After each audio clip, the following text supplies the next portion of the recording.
তো হ্যালো বন্ধুরা, সকাল থেকে দুপুর কেটে গেল বেলা, আর সন্ধ্যাবেলায় চলে এসেছি কসবা শিবরাত্রি মেলা। তো মেলায় ঢুকেই ফার্স্ট আমরা মন্দিরের সামনে চলে আসি প্রণাম করার জন্য। তো ভিতরে যাইনি কারণ অনেক ভিড় ছিল। আর তারপর মেলার ভেতর ঢুকতেই দাদার সাথে দেখা হয়ে গেল। তো দাদা এদিকে ভিডিওতে হাই করে দিল। আর এদিকে দেখো বন্ধুরা 50 টাকায় জামা বিক্রি হচ্ছে। আর এদিকে দেখো খুব সুন্দর পুতুলগুলো ছিল এদিকে। তারপর আমরা চলে যাই কিছু খাবার জন্য। তো এখানে আমরা চলে আসি মোগলাই খাবার জন্য। তো এদিকে বোন আছে আর আমি আছি, আমরা এখন খেতে চলে এসেছি। তো ঝটপট আমরা খেয়ে নিলাম, তারপর আবার চলে যায় মেলার ভেতর। আর মেলায় ঢুকে দেখতে দেখলাম এত বড় একটা টেডি বিয়ার যে নিজের পায়ে হেঁটে হেঁটে গুটি গুটি পায়ে সামনের দিকে যাচ্ছে। আর বন্ধুরা মেলাতে অনেক ভিড় ছিল না ফাঁকা, কি মেলাতে অনেক ভিড় ছিল না ফাঁকা। আর এদিকে ভিডিওতে হাই করে দিল আমাদের কাকা। তারপর বোন বললো যে আমি ফুচকা খাবো, তার জন্য ফুচকা খেতে চলে আসছে আর আমাকে এদিকে খাইয়ে দিল।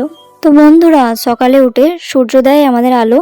আর এই ভাইরা আমার সাথে সেলফি তুলতে এসেছে কারণ তাদের আমার ভিডিও লাগে অনেক ভালো। তো তারপর চলে আসছে আমরা একটা সানগ্লাসের দোকানে। এখানে খুব সুন্দর সুন্দর সানগ্লাস ছিল, ঘড়ি ছিল, আরও ছিল বিভিন্ন রকমের জিনিস। তো এখানে আমি দুটো সানগ্লাস পছন্দ করেছি, সে দুটো আমি এখন পরবো।